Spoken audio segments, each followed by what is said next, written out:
Wesh, wesh. Yo, là c'est. Là, je suis dans un bon mood, les gens. Là on vient d'écouter Marietta d'Ibrahim Ferrer. Ah, ça m'a mis trop bien. Ça faisait longtemps que j'avais pas écouté ce son. Écoutez, pourquoi du Ibrahim Ferrer? Pourquoi du Buena Vista Social Club? Parce que. Parce qu'on va regarder Kubasi je vais le dire à la française, Cubassi, de Chris Marker. Et il se trouve que.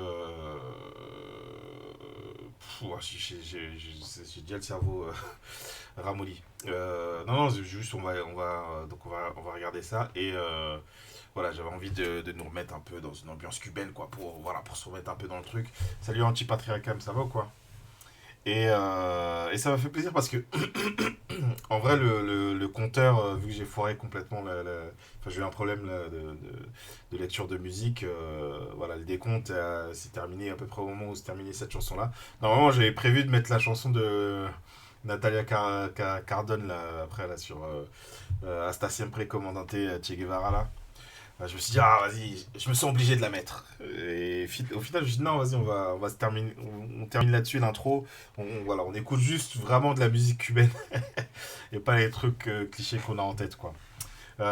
Donc ça fait plaisir, quoique je sais pas d'où elle vient, Natalia Cardin, mais il me semble qu'elle est d'ailleurs. Il me semble qu'elle Nathalie Cardin, pardon, je dis n'importe quoi. Elle est française cette meuf. Ouais. Ah, elle est plutôt d'ailleurs, ouais. Elle est plutôt pas de. Plutôt pas de Cuba, quoi. Mais ouais, euh, ouais, origine sicilienne et espagnole, ouais, c'était plutôt ça. Moi, ça va, hein, franchement, voilà, la musique cubaine, ça m'a mis bien. Et du coup, on va pas, comme on démarre plus tard que d'habitude, on va pas tarder, on va tout de suite lancer Chris Marker. Ouais, c'est tout, quoi. Ouais, let's go.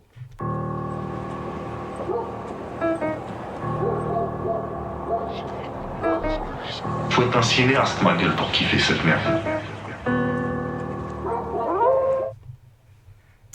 Alors, attendez, je remets le. Non, vas-y, je dirai ça plus tard. Attends, je viens de voir que le son, il est hyper fort là sur la transition. Là, elle est hardcore. Moi, je l'entends pas en fait, donc je me rends pas compte, mais je vois mes niveaux, c'était n'importe quoi. Bref. Donc, Cubassi de Chris Marker, c'est un film qui fait, je crois, un an. Voilà, il va tâter un peu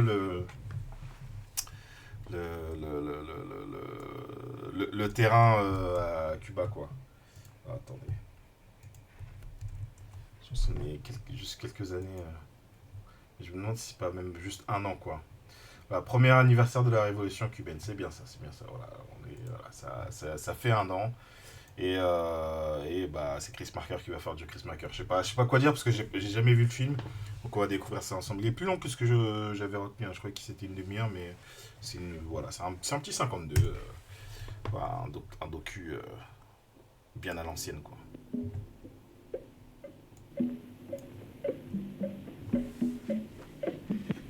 J'ai compris que, voilà, avec le contexte là, avec l'impérialisme américain qui se redéploie à balle, voilà, c'est peut-être intéressant de renouer avec l'histoire de Cuba, quoi.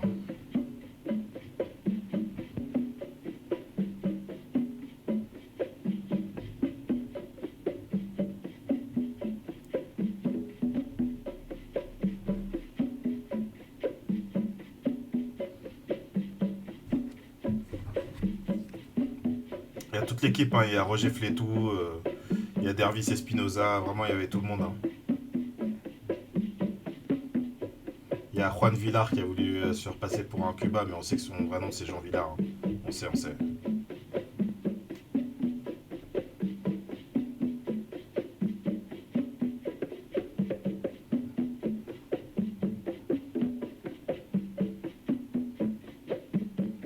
J'ai l'impression qu'on va démarrer un épisode de Ça se discute là. Précédé par des majorettes, un cortège parcourait la ville. proclamant son détachement de tout ce qui était américain. C'était l'année dernière, à La Havane. On se préparait à célébrer dans l'ordre le 1er janvier, qui est le 1er janvier, le 2 janvier, qui est l'anniversaire de la Révolution, et le jour des rois, qui est Noël, le vrai Noël, le jour des cadeaux, où l'on offre aux enfants des bébés chiens qui grandiront, Ah ouais, des bébés lapins qui grandiront, des perruches baptisées c'est poissons, plutôt des animaux, quoi. des ours et des poupées, et aussi des bébés mitraillettes qui Ah grandiront. ouais. Ah ouais. On connaît le style Chris Marker, quoi.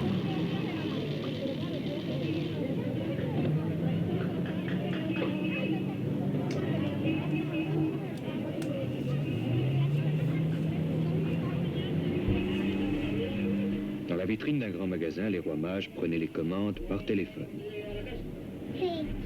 Un grand homme barbu à qui l'on peut tout demander, cela fait partie, à Cuba, du folklore. Teresita, a ver Teresita, pégate un poquito atrás a la pared. A ver, mira para acá. A ver Teresita, que tú quieres que te regale.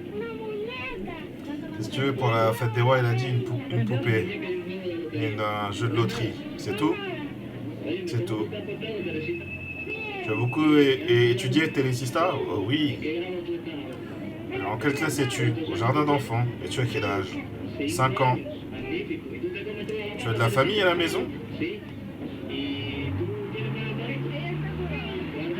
La famille, c'est moi. Ah, c'est la famille. Jorge, Toi, comment t'appelles-tu? Jorge, Je m'appelle Jorge. Jorge. 8 años. Tu as quel âge? 7, 8 ans. Sí, Quelle classe? en segundo. En 6e. Qu'est-ce que tu veux pour les rois? Un train, une carabine, et puis une mitraillette. Je veux une poupée habillée en danseuse, Y dos muñecas. une bicyclette et 2 poupées. Un porte-avions, une mitraillette, une carabine, une poupée. Vous voyez Or, Mais les c'est- adultes aussi avaient leur Je trouve que c'est intéressant comme moyen de démarrer son docu. Il montre tout. Voilà, en une scène, il montre comment l'ensemble de la société est traversé par la révolution qui vient d'avoir lieu, quoi. rois mages. Sur l'immeuble de la télévision, Fidel Castro. Ça me fait penser à un film. Oh, c'est une dinguerie que j'ai déjà oublié le titre du film. Il y a une réalisatrice palestinienne qui vient de réaliser un court-métrage. Alors, attendez, je vais le retrouver. Ça me semble important. Je vais retrouver ça.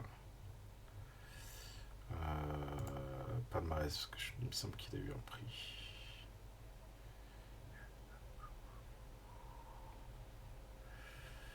Voilà, Intersecting Memory de Shaima Awabdeh.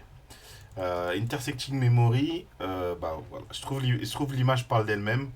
Comment dire, c'est dans un tout autre registre, puisque là on est vraiment en Palestine et on est au moment de la seconde intifada. C'est pas la Palestine d'aujourd'hui. Ok. En fait, c'est une réalisatrice qui a retrouvé des archives de l'époque, là, des archives qu'il y avait dans sa famille, et qui fabrique un docu à partir de ça, qui est vraiment très bien, parce qu'en même temps il parle de son enfance, et du coup il y a un dialogue entre les images qu'on voit, où c'est voilà, des images de vie, des images de bombardement. Et donc là, on a un enfant qui mime les soldats israéliens, quoi. Soit il les mime, soit il essaye de les viser, mais vous voyez quoi, il fait, voilà, comme s'il avait une arme. Et comment, voilà, dans cette scène-là, dans ce film-là, c'est comment la guerre attrape déjà les enfants. Mais là, c'est autre chose. On est, voilà, dans ce film-là, on est plutôt dans voilà, comment la révolution attrape aussi les enfants, mais dans un truc où on a envie d'avoir comme cadeau un jouet sous forme d'arme. Che Guevara et Juan Almeida apportaient au peuple cubain les 3 présents de la Révolution. L'industrialisation, la réforme agraire et l'alphabétisation. Sur 6 millions de Cubains, un quart ne savait ni lire ni écrire. 1961 serait l'année de l'éducation. Chaque Cubain lettré devenait responsable de chaque Cubain illettré. Cette notion nouvelle de responsabilité, l'Église catholique tentait de la reprendre à son compte. Cet enfant sera croyant ou athée, cela dépend de vous. À quoi la Révolution répondait, cet enfant sera un patriote ou un traître, cela dépend de toi. Ça se fight, hein. Cela se passait à La Havane, cette ville américaine, ce concentré d'Amérique, greffé sur la peau cubaine comme un vaccin. La Havane, où les hôtels casinos n'ont pas le 13e étage, souvenir des temps pas si lointains où le jeu était ici la principale industrie, avec la prostitution et une variété publique du cinéma clandestin. Mais dans ce décor new-yorkais, il y a une façon cubaine de régler la circulation. Il y a une façon cubaine de regarder dans l'objectif, d'être curieux, d'être coquette, d'être patriote. C'était le jour de l'an, la semaine des rois, l'année de l'éducation, la fête. Je pense qu'il va être pas mal le docu. Un grand magasin avait brûlé et la foule se rassemblait, commentait, interprétait.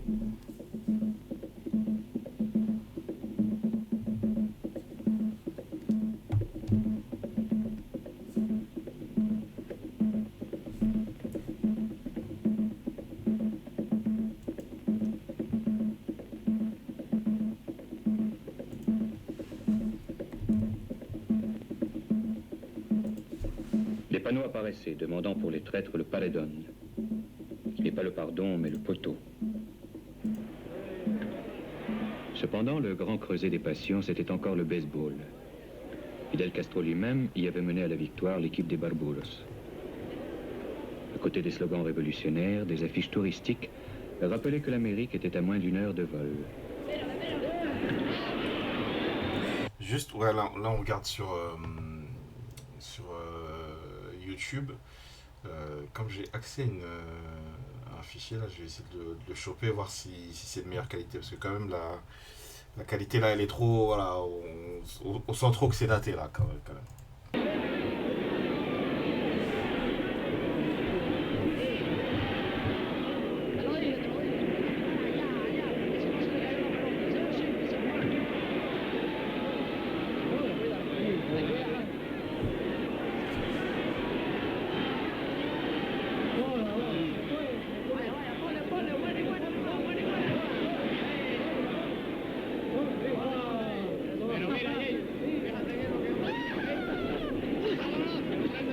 Cette foule était menacée, et elle le savait. De l'intérieur, de l'extérieur. Il y avait les bombes, les maquis contre-révolutionnaires, des avions de nationalité inconnue ayant volé moins d'une heure, apparaissaient, frappaient, disparaissaient. Qui défendrait cette foule en cas d'attaque? Elle-même. Oui, c'est tout le principe, hein.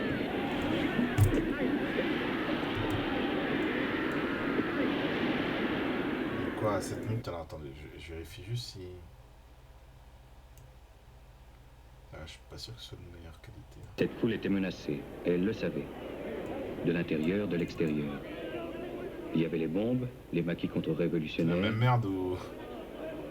des avions de nationalité inconnue ayant volé moins d'une heure, apparaissaient, frappaient, disparaissaient. J'ai l'impression que c'est la même merde, bon. Ils ont ça.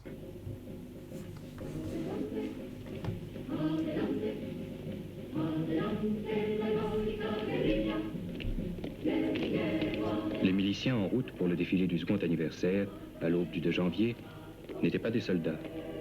Ils étaient les spectateurs du baseball, les promeneurs du jour des rois. Fidel Castro allait leur dire des choses qu'on n'a pas l'habitude d'entendre les jours de défilé militaire. Nous n'aimons pas les parades. Nous n'aimons pas la guerre. Nous vivons dans un monde où il faut se défendre et nous saurons nous défendre. C'est pas faux. Mais nous aimerions mieux nous passer de canon et voir défiler des gymnastes.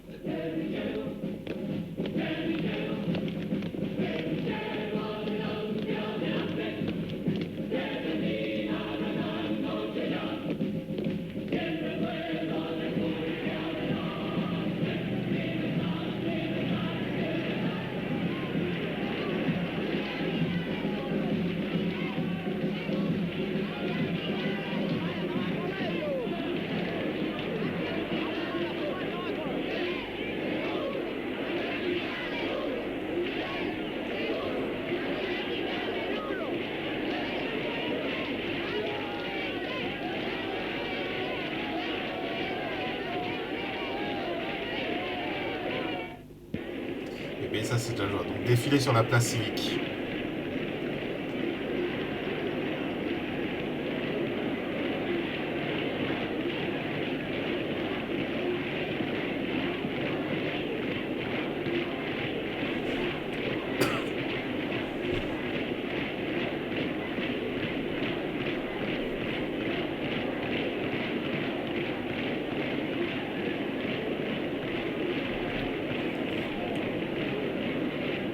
Des grandes démonstrations populaires à La Havane, on a dit que c'était la place rouge à Broadway. Mais au cœur de la foule, les images devenaient plus précises. Tout était cubain dans cette célébration. Le bruit, la beauté des filles, et jusqu'à une façon cubaine de peler les oranges à la machine qui ajoute des serpentins à la fête. Jusqu'aux étudiantes, volontaires pour la campagne d'alphabétisation, et qui existent en 3 parfums. L'espagnol, la noire et la mulâtresse belle comme une éclipse. Jusqu'à une façon cubaine de boire l'eau fraîche ou le Coca-Cola nationalisé.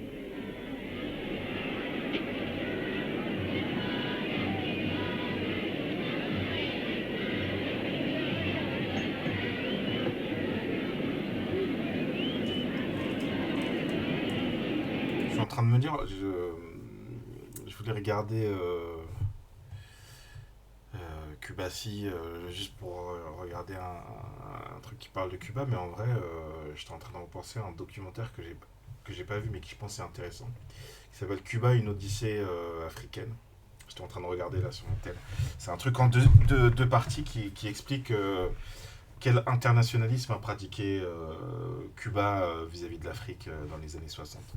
Je pense qu'on regardera ça les prochaines semaines là. Ouais, je pense que ça peut être pas mal.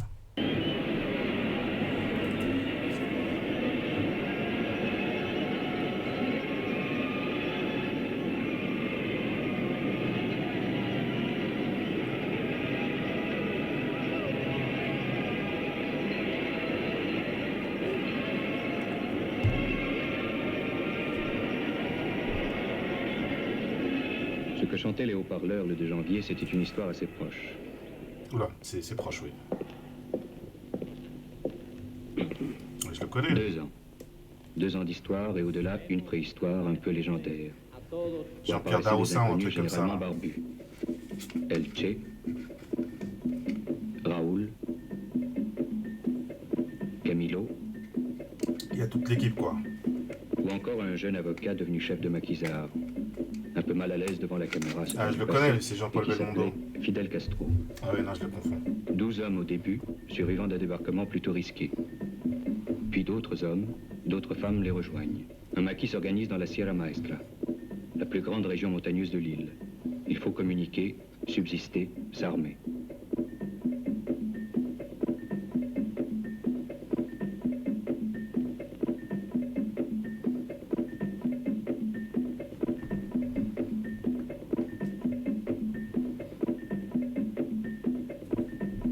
Les villageois aident les maquisards. La population connaît leurs journaux et leurs tracts. Entre les accrochages et les coups de main, un contact s'établit avec la masse paysanne la plus pauvre de l'île qui contribue à dégager le sens du combat. D'abord, abattre une dictature. Ensuite, construire une société nouvelle. Et si tout le monde finit par être d'accord sur le premier point, le second est lourd de problèmes pour l'avenir. Pendant l'hiver 1958, sur la télévision qu'ils ont construit eux-mêmes, les combattants de la Sierra voient se disloquer la défense ennemie. Le dictateur Batista, pour sauver sa sortie, a préparé un gouvernement de transition, qui ne gouvernera jamais. Les derniers sursauts du régime le plus corrompu de l'histoire cubaine se mêlent aux actualités sportives. Les grands bouleversements sont proches. Mais pour le reste du monde, et particulièrement pour les Américains, il est plus commode de ressusciter les mythes. Fidel Castro, c'est Robin des Bois.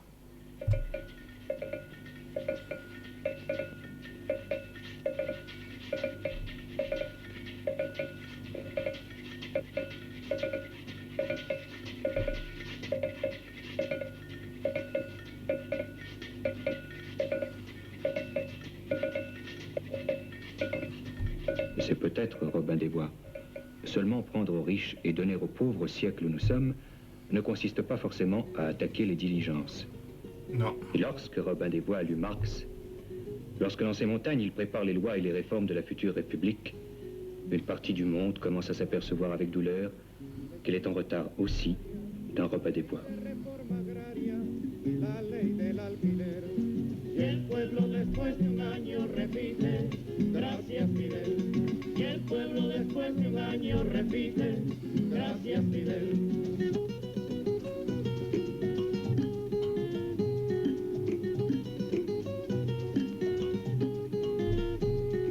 Y una ley tras otra ley, leyes para los de abajo, para el hombre sin trabajo, muerto de hambre en el batey.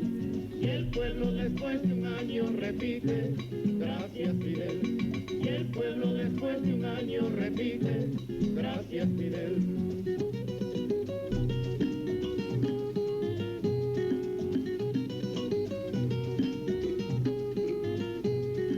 Ainsi meurent les légendes. Le mythe de Robin des Bois vole en éclats. À sa place, une révolution. Rien que ça.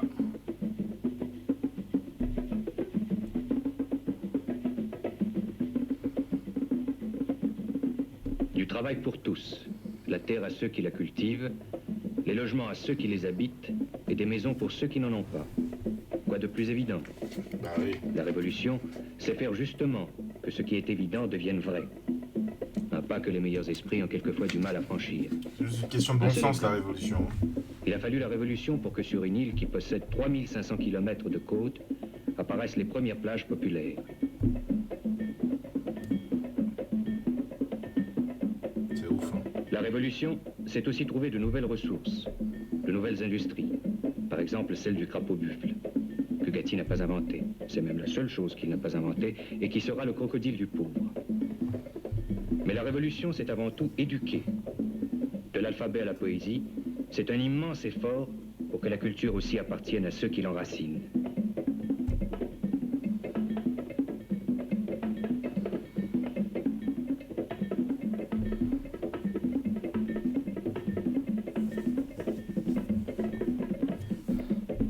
À l'étranger, bien entendu, ce ne sont pas les aspects culturels de la révolution qui sont le mieux compris et présentés. Pourtant, aux États-Unis même, parmi les clameurs d'effroi et de scandale, des hommes élèvent la voix, invitant leurs compatriotes à un sérieux examen de conscience. Mais l'information a ses exigences. Première page pour les exécutions, entrefilées ou néant pour les réformes. Tout le monde verra à la télévision la mort d'un capitaine de Batista. Mais la refonte du régime des prisons avec ses vacances sur parole et ses étranges compétitions entre prisonniers et gardiens, ce rétablissement de l'égalité sportive dans l'univers du châtiment, personne n'en parlera. Qu'est-ce que c'est que cette histoire?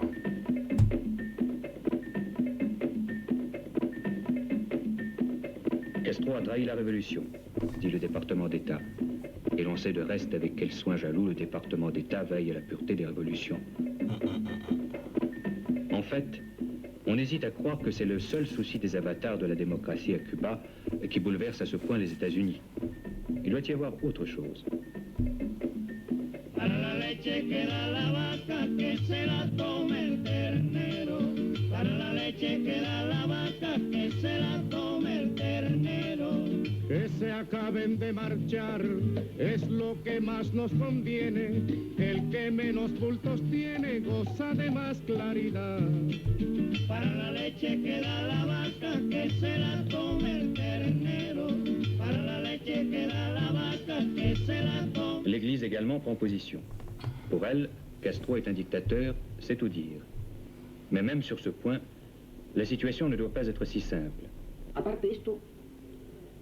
Eh bien, toute émotion personnelle mise à part, je pense que la révolution apporte au pays une nouvelle nation, une nation nouvelle, une patrie nouvelle, de nouvelles structures. La réforme agraire, la réforme urbaine, la socialisation des grandes entreprises, vaste projet, sont les trois piliers de la révolution.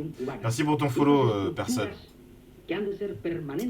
Ces structures vont changer la face de la nation, lui donner la prospérité, l'industrialiser, lui donner l'indépendance économique sans laquelle il n'y a pas d'indépendance politique. Elles vont résoudre les problèmes sociaux de Cuba, les problèmes du logement, du chômage, de la santé à la campagne et de l'éducation. Tout cela sans attenter à la dignité de la personne humaine, violentant quelque peu les mauvaises habitudes. Le laisser-aller, les vices qui... bon, j'ai pas vu. Mais cela est sage et bénéfique. Si bien que face à ces immenses bienfaits, qui sont plus proches du vrai christianisme social que le système que nous avions avant, c'est-à-dire sous Batista et son entourage de gangsters autochtones ont apporté. Ce temps où le jeune avocat Castro sort de prison après avoir, dans une retentissante plaidoirie, fixé à la révolution future ses buts et son esprit. Mais qui est Castro? Entre le rebelle sans cause et le chef de partisan, entre le fils de grand propriétaire, élève des jésuites, et le fondateur de la première république socialiste d'Amérique, comment s'est opérée la métamorphose? Qui est donc Castro? Tout le monde a sa petite idée sur Castro. Tout le monde l'étiquette et l'explique. Mais puisque tout le monde est capable de répondre à sa place, peut-être lui-même. C'est une question difficile. À mon avis, j'étais un enfant comme tous les enfants. C'est difficile de déterminer ce qui fait un révolutionnaire.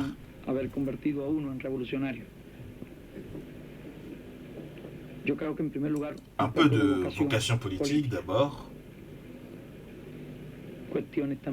Question de caractère aussi. Un caractère un peu rebelle. Une tendance naturelle vers les choses, vers la justice. Une opposition innée à ce qui vous paraît injuste ou immoral. Oui, je pense que c'est vraiment la question de la justice. Tout ça fait partie de la vocation. Mais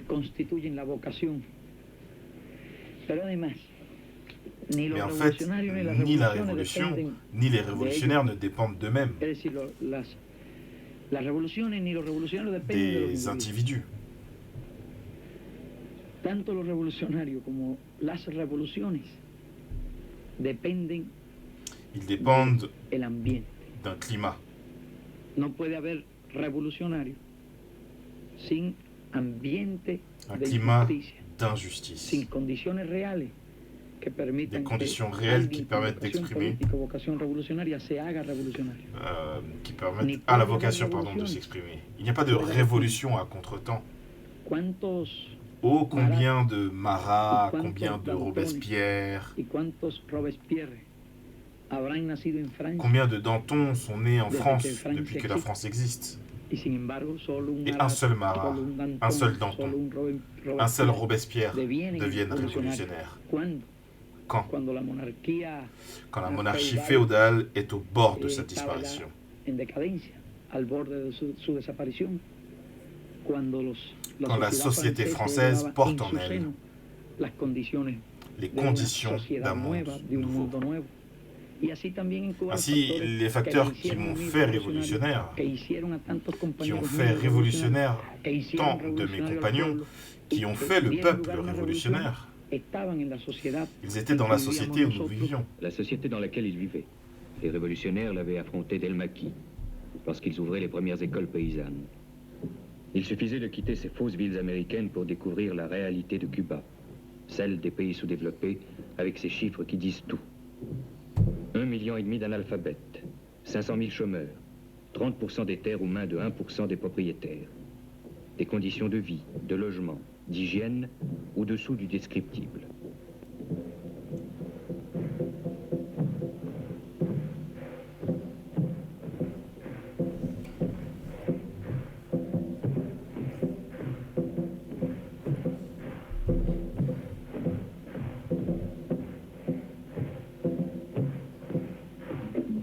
L'autre pôle de cette société, le voici.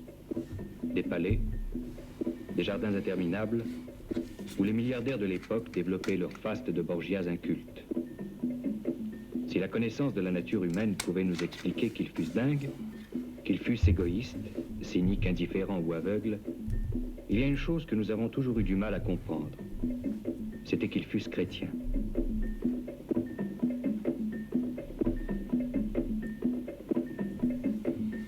Ici, entre la croix, les nymphes et les satyres, un peu métissés de magie noire, venaient se délasser les rois du tabac, les empereurs de la canne à sucre. Ici, rien ne troublait leurs rêves, rien ne se passait. Ailleurs, des choses se passaient. Des enterrements, par exemple. Ceux des victimes de la dictature. 20 000 en 6 ans, massacrés, torturés, quelquefois castrés par la police de ce Batista qui devait déclarer après les événements d'avril 61. Je souhaite à Cuba un régime fondé sur les principes de la religion chrétienne et de la justice que nous avons donnés au peuple en 1940.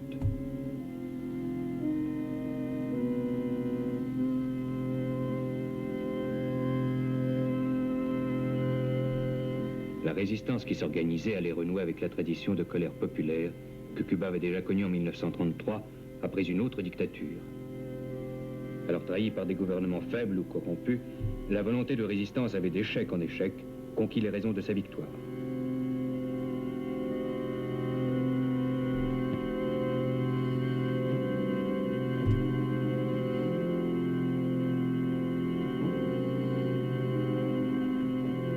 La presse clandestine a formé, éduqué, dénoncé les crimes, nommé les criminels. À son tour, la résistance frappait. On barrait des noms sur la liste.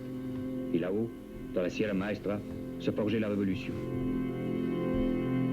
Mais dans les jardins enchantés, rien ne se passait. Tout y était luxe, calme, parfois volupté.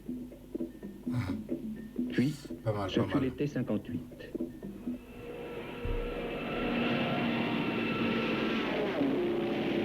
Une course tragique à laquelle Fangio n'avait pas participé. Kidnappé par les barbus qui cherchaient à faire parler d'eux. 6 mois plus tard, il n'avait plus besoin de chercher.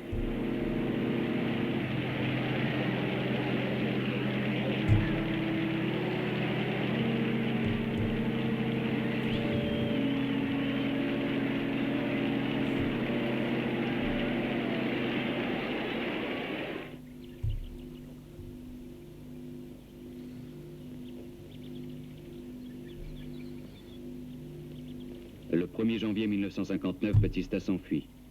Il laissait à Colombia, dans sa cité interdite, la crèche qu'il avait fait construire pour ses enfants et dont nous avons retrouvé 2 ans plus tard les personnages en ruine. Le dictateur demandait et obtenait le droit d'asile aux États-Unis, où il se retirait avec une fortune évaluée à 300 millions de dollars. Yo. La seule chose qui restait debout en ce jardin, c'était une statue, celle d'un bébé Napoléon. Tout autour, les miliciens montaient la garde. Pour la première fois en 5 siècles, Cuba appartenait aux Cubains. Ah oui. Ah, c'est un film en 2 parties. C'est peut-être pour ça que pour moi, il faisait peut-être une demi-heure. Peut-être j'ai vu juste le temps d'une partie. Ok, Libertad. Donc voilà. Donc c'est bon. La révolution est advenue. La liberté arrive sur Cuba. Voilà, tout l'avenir s'ouvre à eux et elle, non? Allez, petit discours de Castro là. Ce n'est pas tant que nous nous désintéressions du pouvoir après la guerre. Nous voulions marquer que nous n'étions pas mus dans cette lutte par des ambitions de type personnel. Ce qui importait, c'est qu'un certain programme soit appliqué. À un moment, nous avons cru que c'était possible.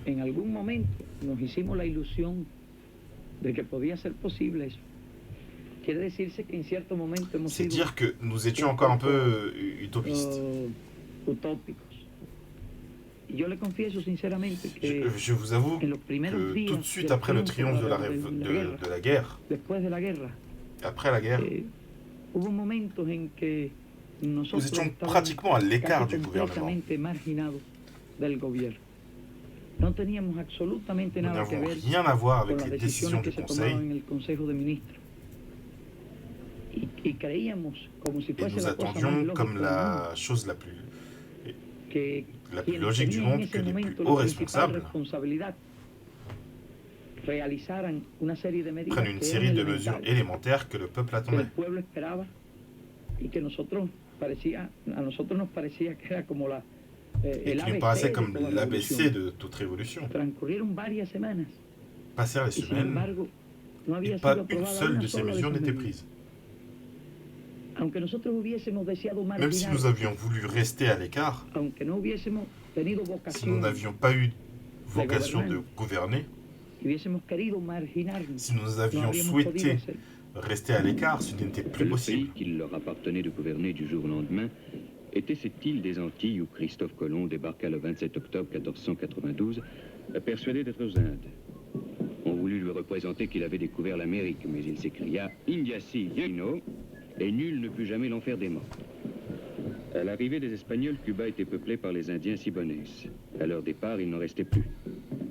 Ceci malgré les efforts du père de Las Casas et de quelques religieux protecteurs des Indiens qui, remarquant en outre que le travail d'un nègre valait celui de 4 Indiens, favorisèrent l'importation d'esclaves africains.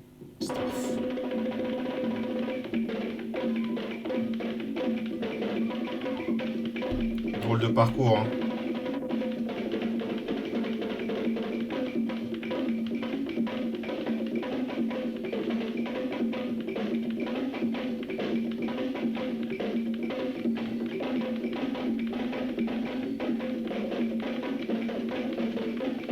Mais Cuba était possession espagnole. Elle le serait jusqu'au début de ce siècle. Cependant, le dictionnaire universel de M. Bouillet nous avertissait que cette possession est appelée à suivre le sort des autres colonies espagnoles et à être absorbée par les États-Unis, qui la convoitent depuis longtemps. Cette convoitise au soleil de notre siècle libéral deviendrait une influence et aussi un monopole. Que les États-Unis suspendent leurs exportations et l'on verrait à quel point la vie cubaine en était dépendante, techniquement et commercialement. Conséquence, terrain de jeu et chasse gardée en 58, Cuba était le bastion de l'anti-américanisme en 60.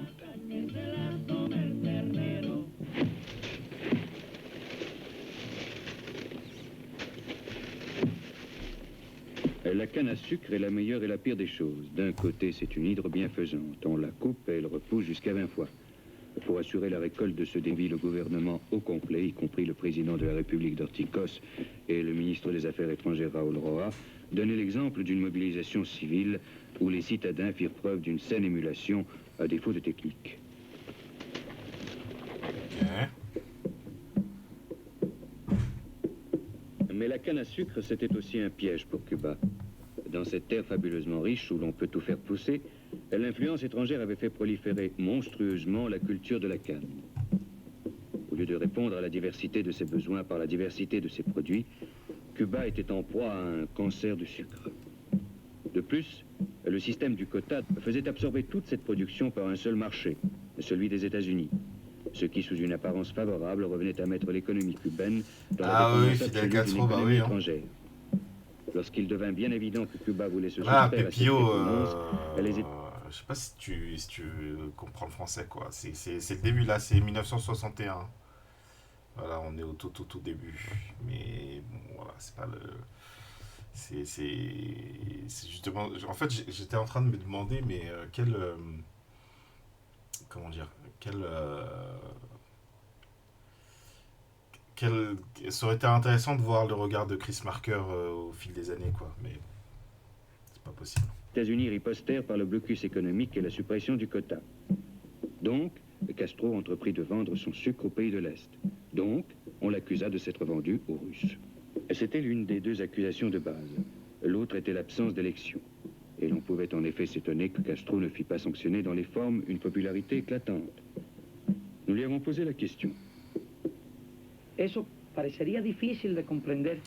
Ça paraît très difficile à comprendre si no tienen en cuenta si l'on ne tient pas que compte de nuestro ce que país notre había pays sido engañado durante a été en proie 60 pendant años 60 ans por unas farsas, à des espèces de que llamaban farces qu'on elecciones. appelait élections. es decir, por una pseudo-democracia, C'est por une una fausse falsa démocratie. democracia, que también ha estado engañando a los pueblos de Celle América qui a Latina sévi également en durante Amérique siglo y latine medio, sin haber pendant un resuelto siècle et jamás, demi, sans que rien han résoudre, servido para llevar al poder a toda clase de sans hombres rien faire mediocres, porter de au pouvoir, políticos sans rien faire que ambiciosos porter y au pouvoir ladrones, toutes de sortes de servidores de los médiocres, intereses creados, d'ambitieux, políticos ambiciosos y voleurs, ladrones, de servidores de los de intereses creados. serviteurs des intérêts Llegará el établis. momento oportuno en que Un moment viendra où la révolution révolution, como en tant que proceso processus dinámico que dynamique, es hoy, como proceso que qui destruye lo détruit viejo y l'ancien construye lo et nuevo, construit le nouveau, vaya institucionalizando. ira Ni nosotros s'institutionnaliser. somos eternos, ni el minuto que Nous ne vive sommes la pas revolución éternels, et la minute es eterna. que Es vit decir, la que révolution llegará n'est un pas momento éternelle. en que Le todo moment el viendra nuevo où orden tout le que nouvel la ordre revolución créé crea vaya adquiriendo acquérera un caractère institutionnel, y que esa democracia esencial y où cette real démocratie vaya creando essentielle et también réelle formas nuevas. créera aussi des formes Primero, nouvelles. una sociedad que D'abord, nace, une société qui naît. y después esa sociedad Ensuite, elle cobrará prendra une forma forme institucional. institutionnelle. Esa democracia nueva cobrará formas institucional. Y sin embargo, por ejemplo, los franceses Et debieron ser los là, primeros les en Français devraient comprendernos a être les nosotros. premiers à nous Porque los comprendre. franceses tienen una elección Les Français casi ont des todos los élections años, tous les ans. o municipal, C'est pas faux. Hein. o Municipal, national, o pour un para président, presidente, o para un diputado. Es député. decir, que posiblemente ningún país del Ah, mundo c'est à peu près ça, on les a à peu près tous les ans. En tout cas, c'est le, c'est le sentiment que ça donne, quoi, effectivement. Ouais. Voilà, c'est la période romantique de la Révolution. C'est vraiment. Là, on est un an. On est un an après la Révolution, quoi.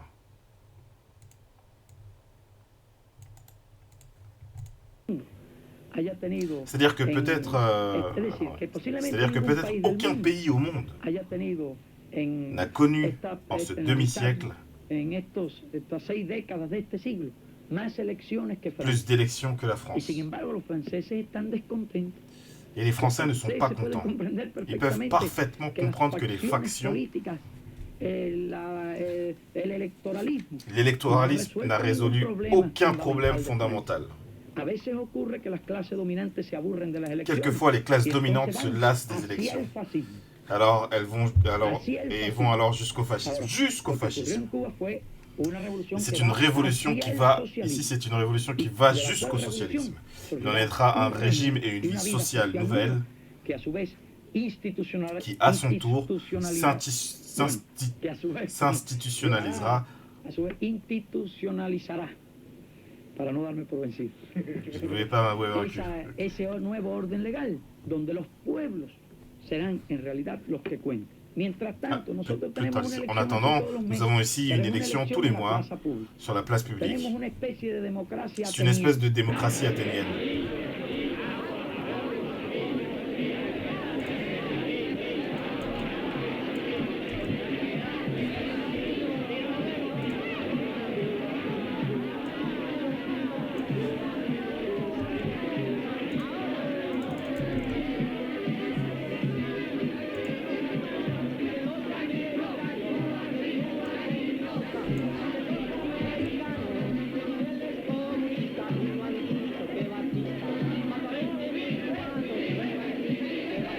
Merci pour ton follow, en fait, Tachmaj. Bienvenue les gens. Hein. On regarde Kubasi de Chris Marker, un film de 1961.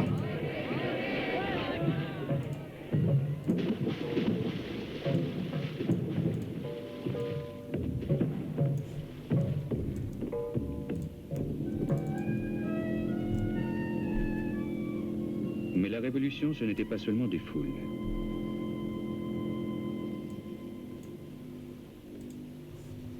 Bienvenue, antisionistes, bienvenue.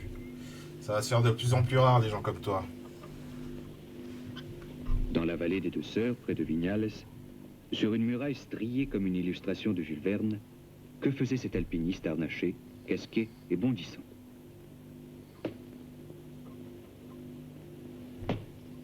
Il faisait de la peinture. Ok, c'est pas Un jour, évident. un peintre avait décidé qu'un flanc de montagne se Ça ferait va et un toi bon donc? support de fresque pour le peuple. On lui avait dit, voilà une montagne, pas trop passante pour l'expérience. Depuis, et par alpiniste interposé, il peignait sa montagne. Un poquito más para arriba, un punto más. A la derecha, un poquito más. Pero te digo que un poquito más a la derecha. poco más para arriba. Ahí está. Super, bah tant mieux. Yo creo que un poquito más a la derecha. Nous n'attendions pas spécialement Baudelaire au milieu de la révolution cubaine, mais parce que tout est possible à Cuba. On va répondre quand même à Pepillo de Cuba. Ici, on est quand même sur un live. C'est chaud l'actu en ce moment, effectivement. Sur un live révolutionnaire, mais on n'est pas pro-Castro hein, ici. On est contre Castro. Est-ce que tu comprends ça, Pepillo de Cuba? Est-ce que tu comprends ça? Il nous a été donné de voir un paysan de Pinar del Rio, harnaché et casqué comme pour un assaut, faire sous nos yeux l'ascension d'une jeune géante. D'ailleurs, j'aurais jamais cru faire du doublage de Fidel Castro.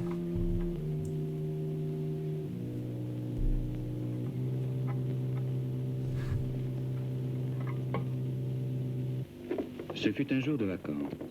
Sous forme de montagnes peintes ou de centres touristiques sur pilotis, la révolution est évidemment moins trépidante que dans les coopératives ou les bureaux de l'Institut du cinéma. Ce fut une pause, une journée propice aux découvertes les plus folles. Que le bonheur est le bonheur, que la vie est la vie.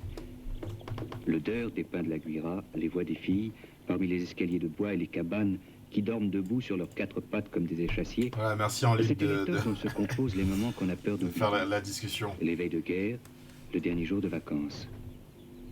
La rentrée était toute proche et la guerre n'était pas loin.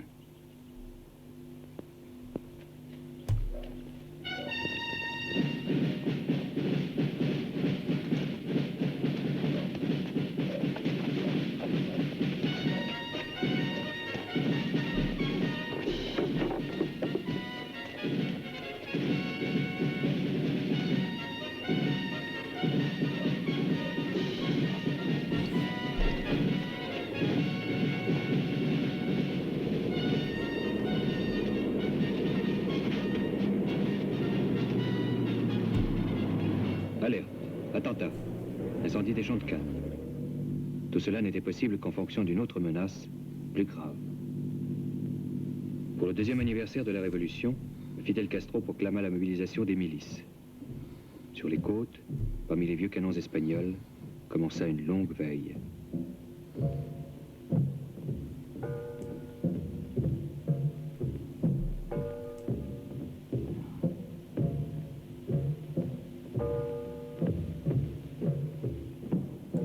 Ah bah, Pepillo no hablo espagnol, hein.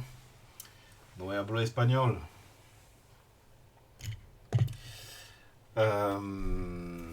Ouais, bon, je pense commencer à comprendre là comment il fait ce documentaire. Parce qu'il me semblait qu'il était sorti en janvier 61, donc s'il n'est pas... Attendez, il est sorti quand? Ah non, il date de 63. Là, il y a écrit 61, mais il date de 63. Mais je me demande s'il n'a pas été fait en 2 temps, quoi. Oui, parce qu'il est frappé d'interdiction en 61, donc il devait sortir en 61. Non, écoutez, non, janvier 61, c'est ce qui est filmé. C'était pas la date du film, quoi.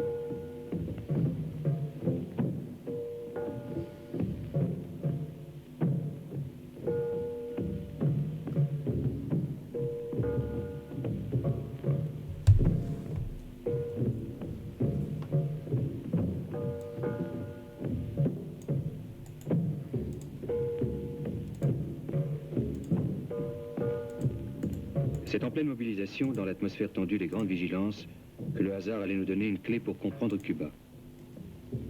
Nous étions à un carrefour, attendant le passage d'un orchestre d'enfants que nous voulions filmer. Voilà, exactement. Merci en lutte. Soy un revolucionario. Pero nada castrista. Si, si, si. La matinée était assez lourde. La nuit précédente, un violent incident aérien avait précisé les inquiétudes. Les gens autour de nous n'avaient pas l'air particulièrement dionysiaques.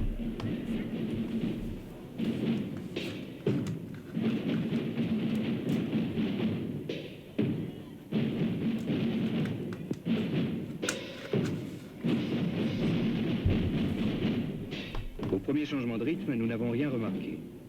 Sinon, quelques spectateurs vaudous.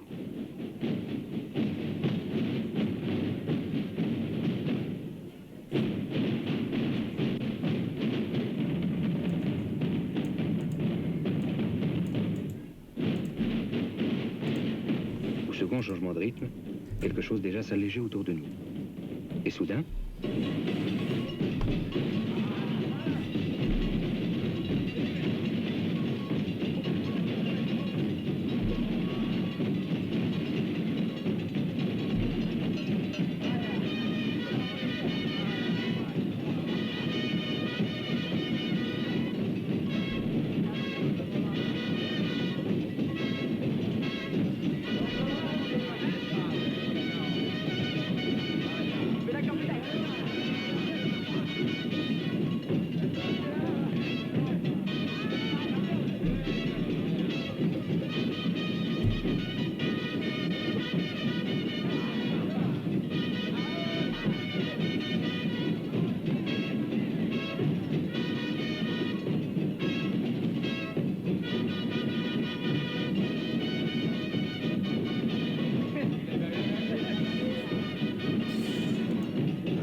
Buenas noches, Pepio.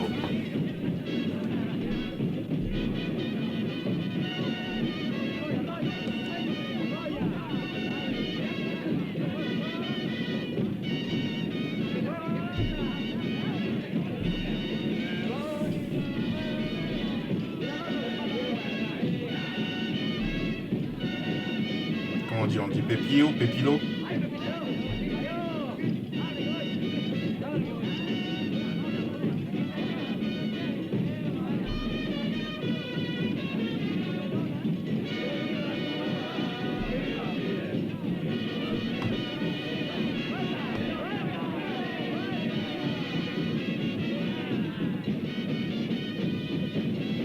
Ouais, Pepio, ok, d'accord.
Je sais pas s'il va y avoir 10 minutes encore de juste de musique. Ouais, si, voilà.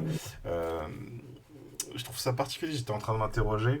Je trouve ça intéressant comme séquence, et c'est une longue séquence là où juste on est dans la rue, c'est la musique, c'est la fête et tout. Mais je m'interroge sur les conditions de production de ce documentaire. Est-ce que c'est la télévision française qui lui a commandé? Est-ce que c'est autre chose? Parce que je me dis quand même, on entend peu de paroles populaires. En fait, là, c'était à peu près le seul moment d'expression populaire. Ce qu'on a entendu du peuple, c'est les enfants qui demandent des cadeaux. Ce qui était bien amené, hein, mais du coup, voilà, c'est très léger comme, en termes de discours politique des enfants, quoi. Et Fidel Castro. Et la manière dont ça laisse beaucoup de place au pouvoir et très peu de place au peuple, dans une expression directe en tout cas, une expression autre que culturelle, musicale, je trouve ça un peu super, quoi. C'est vraiment, ça prend la forme de ce que tu peux, de ce que tu pourrais trouver comme travail dans une dictature. Si tu vas travailler dans une dictature, etc. Mais le fait que ça arrive là en 61, je trouve que ça m'étonne un peu que ça prenne cette forme-là. Telle était la Havane en 1961. Mitrailleuse sur les toits et conga dans la rue. Dans le reste du monde, la vie suivait son cours normal.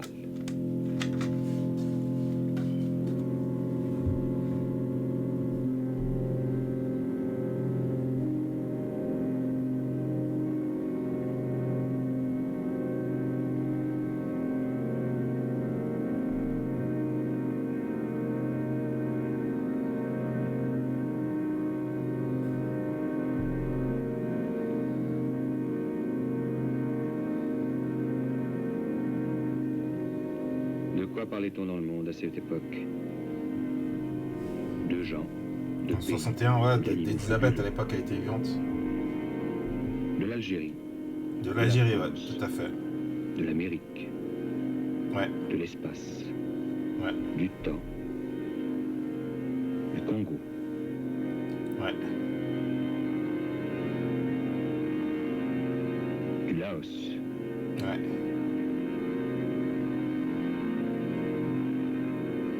de l'Afrique. Je trouve ça intéressant cette séquence. Et les formes que prendrait dans la deuxième moitié de ce siècle la violence et la prière.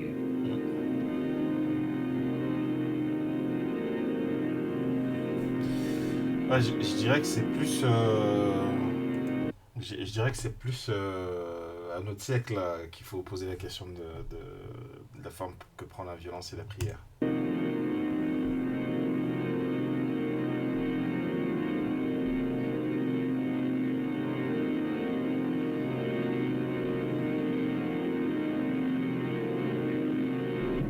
On écrivait aussi l'Apocalypse. C'était le livre le plus cher du monde. Et c'est alors qu'on s'est mis à parler dans le monde, également, de Cuba. Commentant la situation, M. Dean Ross, le secrétaire d'État américain, a déclaré au cours d'une conférence de presse les États-Unis n'interviendront pas. Ce qui se passe actuellement dans ce pays, a-t-il ajouté, n'est pas une affaire entre les États-Unis et Cuba, mais bien une affaire entre la dictature de Fidel Castro et les Cubains. Lorsque la radio, ce 17 avril, annonce que l'attaque contre Cuba est lancée, la première parade de la mémoire est de retourner à La Havane, de refaire à non plus finir cette dernière promenade. Alors les slogans ne sont plus des mots empaillés. Ils sont les oracles qu'une main a tracés sur les murs.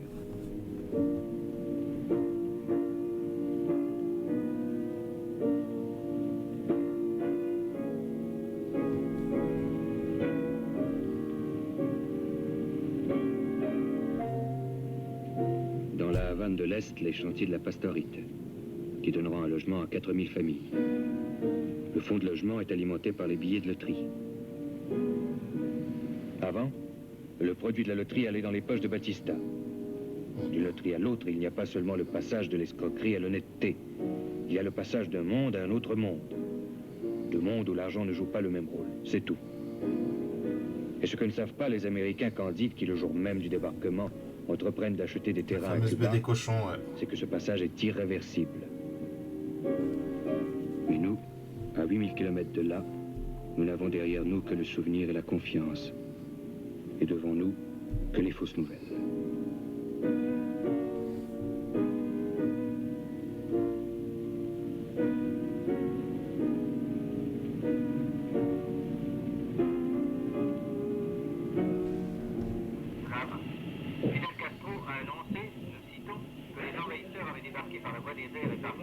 province méridionale de Las Villas à Cuba.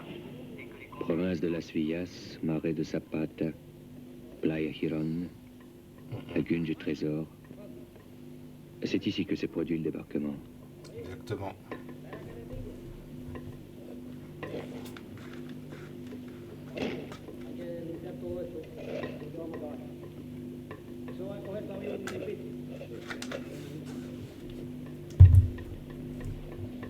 Putain, c'est en quelle année la baie des cochons?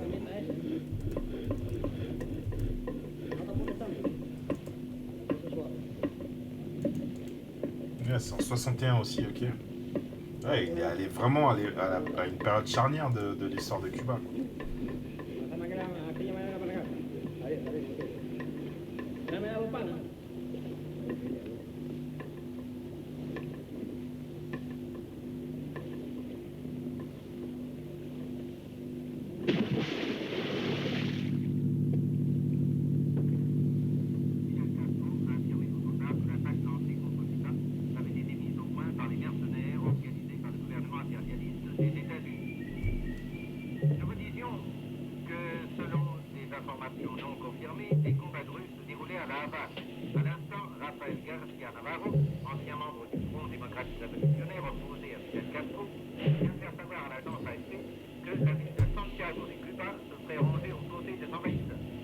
Commentant la situation, M. Dean Rusk, secrétaire d'État américain, a déclaré au cours d'une conférence de presse les États-Unis n'interviendront pas. Ce qui se passe actuellement dans ce pays, a-t-il ajouté, n'est pas une affaire entre les États-Unis et Cuba, c'est bien une affaire entre la dictature de Fidel Castro et les Cubains. M. Dean Rusk a fait remarquer ensuite que les événements de Cuba n'avaient pas pris leur départ sur le territoire des États-Unis, mais que les États-Unis n'en éprouvaient pas moins de la sympathie envers, nous citons, tous ceux qui combattent la tyrannie.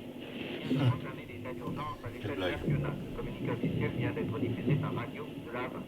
Fidel Castro a annoncé, nous citons, que les envahisseurs avaient débarqué par la voie des airs et par mer dans la province méridionale de Las Villas à Cuba, et que les combats avaient été engagés entre les forces gouvernementales.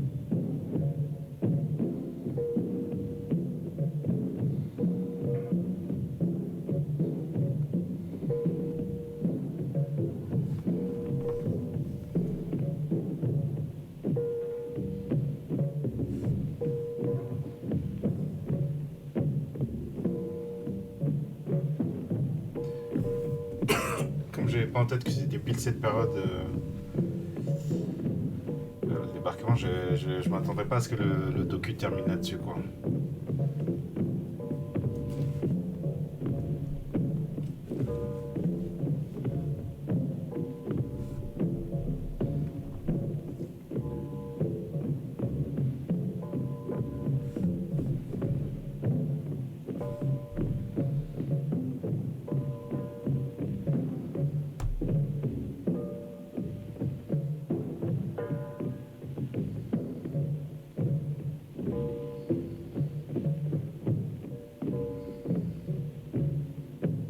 Le 20 avril 1961, le monde apprit que l'attaque contre Cuba avait échoué. Le monde apprit du même coup que le peuple cubain tenait à sa révolution, qu'il était prêt à la défendre. Nous nous serions fait un plaisir d'annoncer ces nouvelles au monde, s'il nous l'avait demandé. Mais il semble bien que ce monde ne croit toujours que les témoins qui se font égorger, et qu'au besoin, il est prêt à les égorger pour les croire. Hardcore. Hardcore. Ok, waouh. Quel final. Bon, c'était vachement intéressant, plus intéressant encore que ce que j'aurais imaginé, parce que je trouve qu'il y a plein de choses en fait juste dans ce docu-là. Non seulement il y a, et moi je m'attendais à ça, je m'attendais à un docu sur, ok, qu'est-ce que c'est la vie après la Révolution, quoi. Je trouve qu'il y a une belle analyse, comme ça se faisait pas mal dans les années 60. Il y a eu pas mal de docus français un peu dans tout un tas de pays du Sud. On sent qu'il y avait à la fois une vraie appétence et une analyse, voilà, je veux dire, à minima marxisante.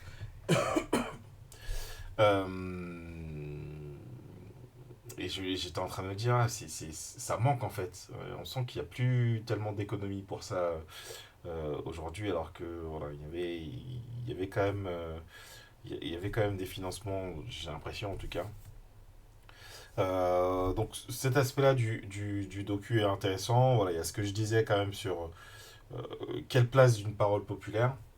Et je trouve que dans la toute dernière partie, la manière dont il allie, voilà, il y a tout ce qu'il a filmé, et puis il y a qu'est-ce qui fait les infos. Et donc il replace que, bon, bah, à cette période, t'as le Laos, t'as Lumumba, t'as l'Algérie, etc. Voilà ce qui occupe les esprits et le positionnement évidemment des États-Unis. Et je trouve c'est notamment ça qui m'a donné envie de regarder ce docu-là aujourd'hui. C'est de voir comment l'impérialisme américain se déploie et de voir comment les mécanismes d'antan sont un peu. Voilà, on a un peu affaire aux mêmes recettes. Euh, à la fois il y a ça et à la fois je trouvais que la manière dont le documentaire est conclu, où on tombe, j'ai envie de dire pour parler en termes lacaniens, on tombe sur le réel, quoi. On tombe voilà, on se cogne au réel. Euh, la manière dont on se cogne au réel avec la réalité des blessés, etc. Ça me rappelle la fois où on avait regardé ici le documentaire sur Amilcar Cabral et le Cap-Vert et la Guinée-Bissau. Où il y avait des scènes comme ça où tu voyais vraiment des blessés et bien que on parlait de la guerre, de la libération, etc. Je m'attendais pas à avoir des scènes aussi graphiques. Bon là c'était pas à ce moment-là, c'était un peu plus hardcore. Voilà, bah, salut Nordam, merci pour le lurk, hein. Bienvenue à toi. Donc c'était intéressant. Ok.